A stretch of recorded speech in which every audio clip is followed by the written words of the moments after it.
le prophète alayhi salatu wassalam, il a dit Talabul ilmi faridatun ala kulli muslim. L'étude de la science religieuse est une obligation pour chaque musulman. L'étude de la science religieuse est une obligation pour chacun des musulmans. Et de ce hadith-là, les savants, ils ont tiré une chose très importante. Il faut savoir qu'il y a certains aspects de la science religieuse qui sont obligatoires pour chaque musulman individuellement. Et leur obligation est similaire à l'obligation de la prière, l'obligation des 5 prières. Chacun d'entre nous a l'obligation de les prier dans sa journée. Personne ne peut se dire, maintenant, je vais laisser quelqu'un d'autre prier à ma place. Personne ne peut se dire, aujourd'hui, je ne les fais pas, car il y a assez de musulmans qui prient leurs prières. Ça n'existe pas en islam. Chacun doit les faire. Donc, il y a certains aspects de la religion d'Allah Azza wa Jal qui sont obligatoires de la même manière que la prière l'est pour chaque individu. Et il y a certains autres aspects dans la religion d'Allah subhanahu wa ta'ala qui sont obligatoires, mais ils sont une obligation communautaire. C'est ce qu'on appelle en arabe fard kifaya, une obligation communautaire chaque individu, mais plutôt ils sont obligatoires pour la Ummah. Et si assez de personnes prennent soin de cette science-là, alors les autres n'auront pas à l'apprendre ni à l'enseigner. Donc le premier, on l'appelle fardu ayn, les obligations individuelles. Et on vient de les expliquer, c'est comme l'obligation de la prière. Et parmi les choses qui sont fardu ayn, qui sont une obligation individuelle à apprendre pour le musulman, il y a premièrement la science de la aqidah, la science du dogme, donc la science dogmatique, la science de l'aqida. L'aqida est une obligation à apprendre pour chaque musulman. Pourquoi? Tout simplement car ce qui différencie le musulman et le non-musulman, c'est sa croyance. Ce qui différencie le musulman et l'innovateur, le musulman sur la sunna et l'innovateur, c'est aussi la croyance. Donc ces choses-là font en sorte que la croyance est une obligation à apprendre pour chaque musulman. Salam alaikum. Aussi, la prière, elle a une jurisprudence, elle a une manière dont elle doit être faite. Il y a ce qu'on appelle le fiqh de la prière, pour savoir comment prier, quoi faire, quoi ne pas faire, connaître les annulatifs de la prière pour ne pas tomber dedans, pour ne pas annuler notre salat.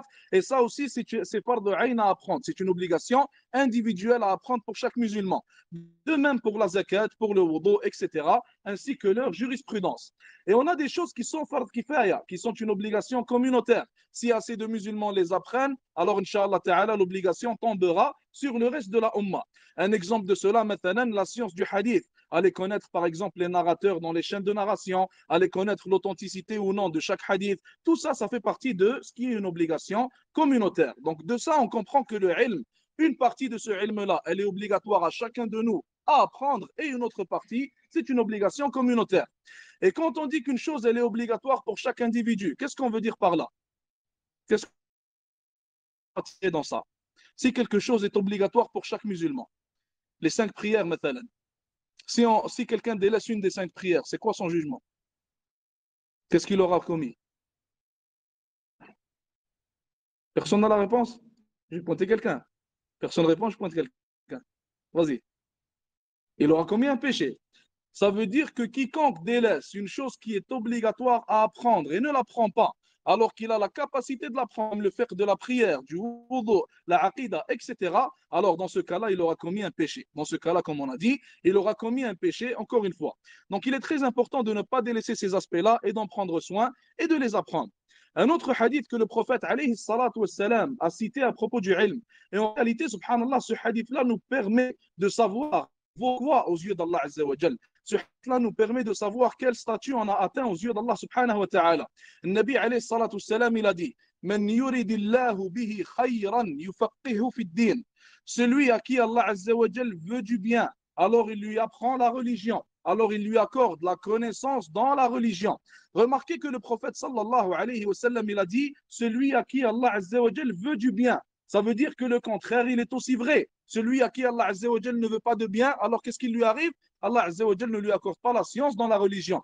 Donc, grâce à ce hadith-là, on peut réellement voir où est-ce qu'on se situe pour Allah subhanahu wa ta'ala. Est-ce qu'Allah Azza wa Jal nous a poussé à apprendre le ilm? Donc, ça veut dire qu'il veut le bien pour nous? Ou alors, est-ce qu'Allah Azza wa Jal nous a éloignés du ilm? Est-ce qu'Allah Azza wa Jal a rendu la route vers le ilm difficile pour nous? Est-ce qu'Allah Azza wa Jal a fait en sorte qu'on ne veuille même pas et on n'ait même pas l'envie d'apprendre cette science-là? Et ça voudrait dire, malheureusement, qu'Allah nous préserve, qu'Allah Azza wa Jal ne veut pas le bien pour nous. Une autre chose qu'on tire de la sira et qu'on tire aussi du Coran et de la Sunna, c'est le statut de la personne qui a le ilm, qui a cette science religieuse-là. Il faut savoir qu'Allah Azza wa Jal, il a créé les cieux et la terre pour sa révélation. Allah Azza wa Jal a créé les humains, les montagnes, les cieux, la terre, les anges, les djinns Et toute cette création-là, elle sert à quoi? Elle sert à être testée. Allah Azza wa Jal nous a créés pour nous tester. Et comment est-ce qu'Allah Azza wa Jal nous teste? Il nous teste avec cette révélation qu'il nous révèle. Et la dernière des révélations, bien sûr, c'est le Coran qui a été révélé à Muhammad sallallahu alayhi wa sallam, ainsi que sa sunna authentique. En réalité, ça nous montre le statut que ce ilm-là, il a aux yeux d'Allah Azza wa Jal. Et ça nous montre aussi le statut du porteur de ce ilm-là. Et parmi les anges, qui est le meilleur des anges? Parmi les anges d'Allah Azza wa Jal, c'était qui le meilleur? Jibril. Pourquoi Jibril? Amin al-Wahi. Amin al-Wahi, la révélation. Allah Azza wa Jal a préféré Jibril aux millions ou alors aux milliards. Allah Alam, on ne connaît pas leur nom. Allah Azza wa Jal a préféré Jibril à tous les autres anges. À cause de quoi? À cause de la science religieuse qu'il portait et qu'il transmettait au prophète alayhi salatu wassalam. Allah Azza wa Jal a préféré les prophètes sur les êtres humains alayhi salatu wassalam. À cause de quoi? Encore une fois, à cause de la même raison, à cause de cette science religieuse qu'ils portaient et vers laquelle ils appelaient alayhi salatu wassalam. Et qu'est-ce qu'on tire de ça? On tire de ça que la personne qui porte ce ilm-là et qui propage ce ilm-là, comme le faisaient les prophètes et comme le faisait Jibril alayhi salam, alors il aura lui aussi eu un haut statut auprès d'Allah subhanahu wa ta'ala. Une autre chose qu'on doit savoir à propos de la science religieuse, c'est qu'elle est une adoration. L'étude de la science religieuse est une adoration, tout comme la prière est une adoration. L'étude de la science religieuse est une adoration, tout comme le tawaf que l'on fait pendant le hajj est une adoration. Quiconque s'assoit et étudie la parole d'Allah Azza wa Jal et il étudie la sunna de son prophète sallallahu alayhi wa sallam, alors c'est comme s'il était en prière. Excusez-moi. Alors c'est comme s'il était en prière pendant tout ce moment-là. Et Shafi'i rahmatullah alayhi, jazakallah khair.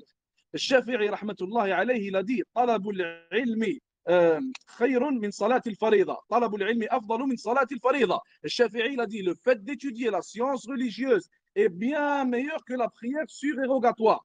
Et beaucoup de gens ne pensent que la science, en réalité, c'est juste des informations qu'on reçoit ou alors des informations qu'on va mémoriser. Alors que non, en réalité, ce n'est pas ça. La science, elle a aussi un impact sur la personne. La science, elle a un impact sur le cœur de la personne qui la porte. La science, elle a un impact sur le statut de la personne, sur la manière de penser de la personne. Elle a un impact qui change la vie de la personne qu'elle va impacter. Et d'ailleurs, à ce propos, la mère de Sufyan al-Thawri, rahimahullah, qui était l'un des savants de Salaf, elle lui a dit, va apprendre 10 hadiths. Va apprendre 10 hadiths. Elle lui a dit, si tu vois un changement en toi, et si tu vois que les 10 hadiths t'ont impacté positivement, alors continue cette science religieuse-là et continue de l'apprendre. Continue d'apprendre la science religieuse. Elle lui a dit, si tu vois qu'ils n'ont aucun impact sur toi, alors viens t'asseoir à la maison et reste ici, cela est bien meilleur pour toi. Pourquoi est-ce qu'elle lui dit ça? Car les salafs ils étaient au courant et ils comprenaient très bien en fait ces choses-là que nous ne comprenons pas au jour d'aujourd'hui. La science doit avoir un impact sur toi. La parole d'Allah Azza wa Jal, elle doit avoir un impact sur toi. Et d'ailleurs, c'est ce qui fait la différence entre nous et les Sahaba. C'est pour ça que Omar radiyallahu ta'ala anhu, lorsqu'il entendait un verset qui parlait du châtiment, il tombait par terre comme s'il était malade. C'est pour ça que certains des compagnons, radiyallahu anhum, lorsqu'ils entendaient un verset qui parlait du paradis, c'est comme s'ils voyaient le paradis devant eux. Tout cela est dû à l'impact que le Coran et que la Sunna ont eu sur les cœurs de ces compagnons-là et de ces hommes qui étaient les meilleurs après les prophètes, alayhimus salatu wassalam. Donc en réalité, le ilm aura un tel impact sur nous si nous sommes sincères avec Allah Azza wa Jal et si nous le prenons de la manière qu'il faut, tout comme Sahaba radiyallahu anhum l'ont pris. Un autre hadith du prophète sallallahu alayhi wa sallam, il a dit وَمَنْ لَمْ يَفْقَهْ. Le hadith est faible, mais certains savants l'ont authentifié. Et même s'il serait faible, l'idée du hadith, elle est authentique. Le Nabi alayhi salatu wa sallam, il a dit وَمَنْ لَمْ يَفْقَهْ. Et celui qui n'a aucun fiqh, qui n'a aucune science ni aucune connaissance, فَلَا خَيْرَ فِيهِ. Alors il n'y a aucun bien en lui. Subhanallah. Et encore une fois, la science religieuse est réellement ce qui démontre le statut qu'on a auprès d'Allah Azza wa Jal et le bien qu'il y a en nous. Et bien sûr, toute personne qui porte de cette science religieuse-là, alors elle sera impactée positivement par celle-ci et elle sera une meilleure personne, Inch'Allah ta'ala. Une autre chose, le Nabi alayhi salatu salam, une fois, il a été questionné par les compagnons radiyallahu anhum. Et ils lui ont dit qui sont les meilleurs des hommes. Ils lui ont dit qui sont les meilleurs des hommes radiyallahu ta'ala anhum. Et d'ailleurs, on voit comment les compagnons radiyallahu anhum prêtaient importance à être les meilleurs. Et ils essayaient toujours de demander au prophète sallallahu alayhi wa sallam des questions reliées aux actions qui pouvaient faire en sorte que leur statut soit meilleur auprès d'Allah Azza wa Jal. Et ils se précipitaient à appliquer ce ilm-là. Et d'ailleurs, le ilm, on ne l'apprend pas seulement pour l'apprendre, mais on l'apprend aussi pour l'appliquer. Et d'ailleurs, c'est pour ça que dans son sahih, il a un chapitre qui s'appelle Bab al-ilmu qabla. Prend le ilm, mais juste après l'application de ce ilm-là, l'application de cette science-là. Et bien sûr,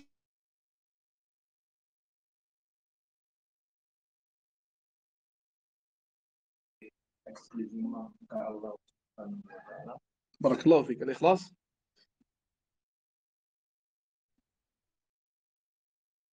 جزاك الله خير. Donc الإخلاص et المتابعة. La première condition, c'est la sincérité vis-à-vis d'Allah Azza wa Jal. La deuxième condition, c'est le suivi parfait du prophète sallallahu alayhi wa sallam. Donc, on ne fasse pas plus, qu'on ne fasse pas moins, qu'on ne change rien de sa sunna alayhi salatu wassalam. Est-ce que celui qui n'a pas la connaissance de la sunna peut suivre le Nabi alayhi salatu wassalam correctement? La réponse, c'est non. Donc, celui qui est dans l'ignorance, l'un des autres dangers dans lesquels il se met, c'est que ses actions ne soient pas acceptées. C'est que ses actions ne soient pas acceptées par Allah subhanahu wa ta'ala. Dernier point de la halaqa, il faut savoir qu'en tant que umma, en tant que communauté, ou alors en tant qu'individu, on ne va jamais se réformer et on ne pourra jamais se réformer si ce n'est avec la science religieuse. Si ce n'est avec la science religieuse. Est-ce que quelqu'un peut me citer le nom d'un réformateur qui est venu dans la umma et qui a réformé la umma, qu'Allah Azza wa Jalla a utilisé pour réformer le din, ou plutôt pour réformer l'état de la umma, car le din ne change pas. Oui, akhi. Mohammed ibn Abdul Wahhab. Pourquoi est-ce qu'il est connu?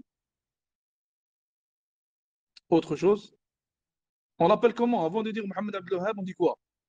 Cheikh Mohammed ibn Abdul Wahhab. Pourquoi est-ce qu'il est connu? La connaissance. C'est vrai ou non? Qui peut me nommer un autre réformateur? Ibn Taymiyyah.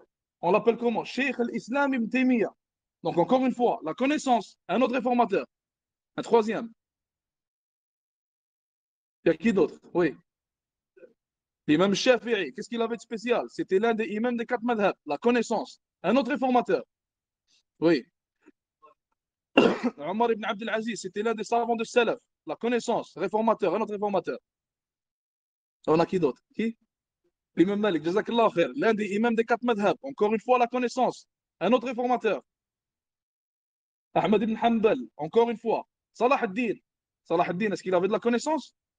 Oui. Salah ad-Din, il voulait même être un savant. Il mémorisait énormément de livres dans le madhab Shafi'i. Donc, tous les réformateurs qu'on peut citer, on peut rester jusqu'à demain.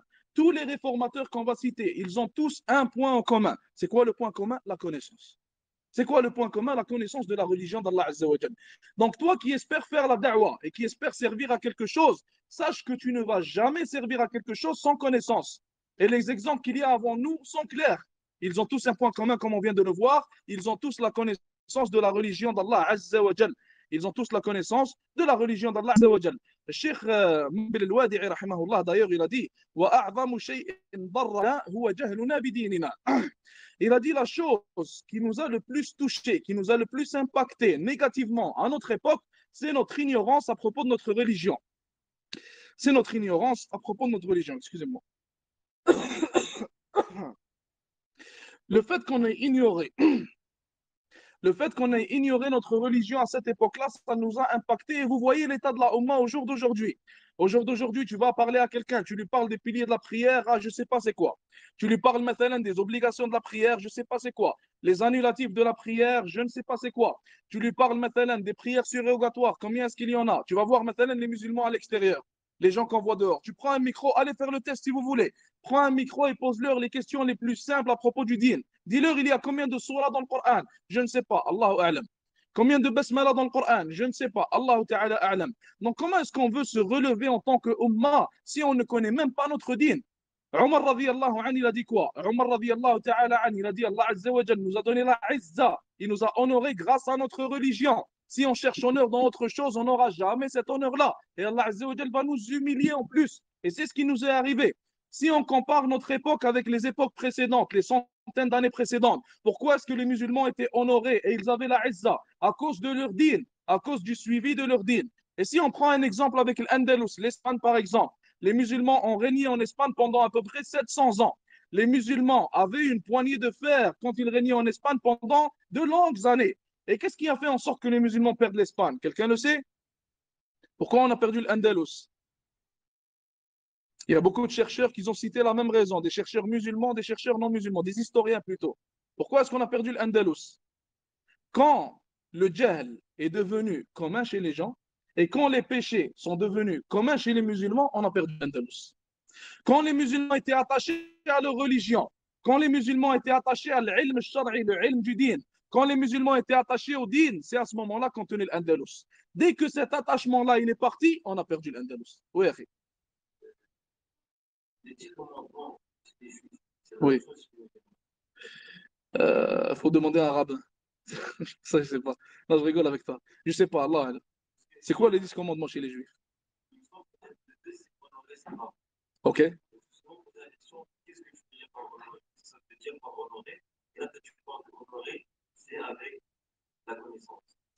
Ah, non, non, non. En fait, moi, je parle de l'honneur que la personne a, al-izza. Le fait d'honorer ses parents, ça se ressemble un peu. Le fait d'honorer ses parents, c'est de les faire sentir comme étant honorables. Mathalan, de bien les traiter, mathalan, de leur obéir, mathalan, de travailler pour eux, mathalan, de leur ramener tout ce dont ils ont besoin. S'ils tombent malades, par exemple, tu prends soin d'eux, tu leur donnes de ton temps, tu leur dis des beaux mots, tu patientes avec eux. Tout ça, c'est honorer ses parents, tu comprends? Là, lorsque je te parle de l'honneur qu'Allah Azza wa Jal nous a donné grâce à cette religion, c'est le fait qu'Allah Azza wa Jal a fait en sorte que les musulmans soient au-dessus de tous les autres grâce au din. Et si on remarque, subhanallah, barakallahu fi, pour ce point, il est intéressant, ça m'a rappelé une chose. Si on remarque, subhanallah, toutes les choses qui ont été inventées par les musulmans, on voit que c'était toujours à l'époque où les musulmans étaient attachés à leur religion. Au jour d'aujourd'hui, on s'est détaché de la religion, on ne sert plus à rien, que ce soit sur le plan religieux ou sur le plan mondain. Allah Azza wa Jal nous a humiliés de toutes les manières possibles. Est-ce que ça répond à la question? Un peu? Inch'Allah, barakallah fi. Une autre chose, une autre chose. Ibn al-Qayyim, rahimahullah, il a dit dans une parole connue, il a dit فَمَا خَرَابُ الْعَالَمِ إِلَّا بِالْجَهْلِ وَلَا عِمَارَتُهُ إِلَّا بِالْعِلْمِ ولهذا ظهر وإذا ظهر العلم في بلد أو محله قل الشر في أهله قل الشر في أهله. Ibn al-Qayyim, rahimahullah, il dit quoi dans cette parole-là? Ibn al-Qayyim, il a dit que le monde, dans l'ignorance, quand il y a un état d'ignorance dans ce monde-là, alors le monde sera dans le pire des états. Et quand il y a un état de connaissance religieuse dans une terre ou dans une autre, dans un pays ou dans un autre, alors ce pays sera dans le meilleur des états. Et subhanallah, cette parole-là, on la remarque même au jour d'aujourd'hui. Remarquez que les pays où il y a le plus de ilm, où il y a le plus de connaissances religieuses, on voit que les gens, que ce soit les gens qui font talab al-ilm ou même la masse des gens, on voit qu'ils sont plus attachés à leur religion. Et remarquez les pays où il y a le moins de talab al-ilm, il y a le moins d'importance accordée à cette science religieuse-là, les gens sont le plus loin de leur din, que ce soit même talab al-ilm. Et il y a plein de choses que tu vas voir dans ce pays-là qui sont, subhanallah, semblables à l'Occident, alors que dans les autres pays, tu vois une préservation de la religion d'Allah Azza wa Jal. Et il a fini par dire فإذا ظهر العلم في بلد أو محله قل الشر في أهلها. Donc quand le ilm apparaît dans un pays ou quand le ilm apparaît quelque part, alors subhanallah, Allah dissipe par cela le mal qu'il y a sur cette terre-là ou dans ce pays-là. Aussi, une autre chose, un point important, les shubuhat, les ambiguïtés. Au jour d'aujourd'hui, tout le monde a Internet. Les enfants, ils ont des téléphones. Les plus âgés, ils ont des téléphones. Tout le monde a accès à Internet. Ce qui veut dire que tout le monde a accès en réalité aux shubuhat, aux ambiguïtés. Et ces ambiguïtés-là peuvent toucher le cœur de n'importe quelle personne tant qu'elle n'a pas de science religieuse. Mais la personne qui connaît sa religion et qui saura comment répondre à cela, elle ne sera pas affectée ni par ces ambiguïtés, ni par ces choukouk, ni par ces doutes, ni par toutes ces choses-là. Et en réalité, elle sera une lueur, une lumière pour les gens, car elle pourra répondre à ces ambiguïtés et elle pourra en sauver les gens et surtout les jeunes, insha'Allah ta'ala. Un autre point, Ad-Dajjal. Nabi alayhi salatu salam, il a dit qu'il n'y aura pas de fitna pire que Dajjal dans toute la création, du début de la création jusqu'à sa fin. Nabi alayhi salatu salam, il a cité dans un hadith qu'il y aura un jeune homme, qui ira voir le Dajjal. Il va aller voir le Dajjal et il va lui dire, je sais que tu es le Dajjal et tu ne vas pas me duper. Dajjal va dire aux gens, si je prends cet homme-là maintenant et que je le coupe en deux et après je le remets comme il était, est-ce que vous allez être certain que je suis votre Seigneur? Ils ont tous répondu oui. Dajjal, par le pouvoir qu'Allah Azza wa Jal lui a accordé, il a pris cet homme et l'a coupé en deux. Et il l'a remis comme il était. Et quand cet homme-là est redevenu comme il était, vous savez ce qu'il a dit?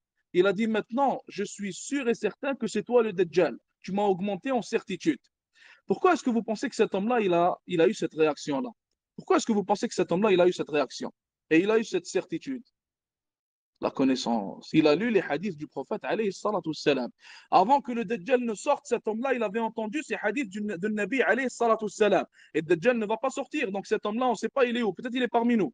Cet homme-là, subhanallah, il avait entendu ces hadiths. Il les a compris. Et il avait la connaissance de ce qui allait se passer ce jour-là. Donc il était sûr et certain de la parole du prophète, sallallahu alayhi wa sallam, car il la connaissait. Et ça a fait en sorte que ça l'a sauvé de la pire des fitnas qu'il y aura jusqu'au jour du jugement, la fitna de Ad-Dajjal, qu'Allah Ta'ala nous en préserve. Un autre point avec lequel on va finir, Inch'Allah Ta'ala, ou plutôt deux points. Hudayfa radiallahu ta'ala an, Hudayfa ibn al-Yaman, un jour il a vu un homme faire sa prière. Et il faisait sa prière d'une mauvaise manière. Il avait des erreurs dans la salat. Hudayfa radiallahu an est allé le voir. Il lui a dit, depuis quand tu pries comme ça? L'homme lui a répondu, ça fait 40 ans que je prie ma prière de cette manière-là. Hudayfa lui a répondu en disant, ça veut dire que ça fait 40 ans que tu n'as pas prié. Et si tu meurs sur cet état-là, alors tu mourras sur une autre religion que l'islam. Qu'Allah Azza wa Jal nous en préserve. Qu'Allah subhanahu wa ta'ala nous en préserve. Imaginez cet homme-là, dû à son ignorance, à cause de l'ignorance qu'il avait et à cause du fait qu'il ne s'est pas poussé à aller apprendre la jurisprudence de la prière, il priait pendant 40 ans. Et sa prière pendant ces 40 années n'était pas acceptée car il ignorait la bonne manière dont il devait faire sa prière. Donc, il est très important qu'on accorde importance à l'ilm shari, à la connaissance religieuse. Il est très important qu'on se pousse à l'apprendre, qu'on se donne du temps pour l'apprendre. Et d'ailleurs, sachez que le ilm shari est bien plus important que le ilm mondain, que la connaissance mondaine. La connaissance mondaine va nous offrir, Inch'Allah Ta'ala, des bienfaits dans la dunya. Et la connaissance de la religion d'Allah Azza wa Jal nous accordera des bienfaits dans la dunya et aussi dans la akhira. Et on finit avec un dernier point. Il faut savoir, mes frères et sœurs, qu'Allah Azza wa Jal karrama bani Adam. Allah Azza wa Jal, il a honoré les enfants d'Adam. Allah Azza wa Jal nous a honoré avec une chose qui nous différencie des animaux. Quelle est cette chose-là? Al-aql. Al-aql, il sert à quoi? Tout simplement. Si on n'a pas cette connaissance, on sera comme les animaux. Qu'Allah Azza wa Jal nous en préserve. On finit avec ça pour aujourd'hui, Inch'Allah. Est-ce qu'il y a une question, un commentaire? Pas de questions, pas de commentaires. Jazakumullah khair. وصلى الله وسلم وبارك على نبينا الكريم والسلام عليكم ورحمة الله وبركاته. بارك الله.